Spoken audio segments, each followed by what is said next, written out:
जाने माने उद्योगपति भोला बाबू का हुआ जोरदार स्वागत, फूल मालाओं से लादा। दरअसल घोसी में उद्योगपति भोला बाबू का घोसी नगर पंचायत के वार्ड संघ के तत्वावधान में वार्ड सदस्यों एवं आम लोगों ने जोरदार स्वागत किया। इस मौके पर कई वार्ड सदस्यों ने भोला बाबू को फूल माला पहनाकर स्वागत किया। बता दें कि अरिस्टो फर्मा के एमडी एवं उद्योगपति भोला बाबू घोसी के रास्ते मखदूमपुर एक कार्यक्रम में जा रहे थे, तभी घोसी के समीप सैकड़ों की संख्या में लोगों ने फूल मालाओं से स्वागत किया। इस मौके पर दर्जनों गाड़ियों के काफिले में सैकड़ों की संख्या में लोग उद्योगपति भोला बाबू के साथ शामिल थे। आप लोग का पहुंचने मिलिएगा, क्या समस्या है?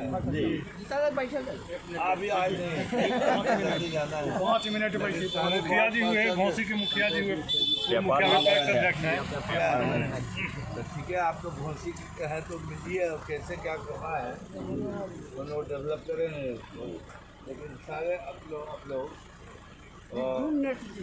आज नहीं आ जाए, वो टाइम है, टाइम से ओवर हो गया मखदूमपुर में।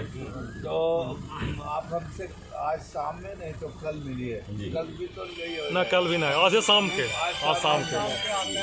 घर पर आइए। भोला बाबू जिंदाबाद, हेलो, जिंदाबाद, जिंदाबाद, भोला बाबू जिंदाबाद, जिंदाबाद।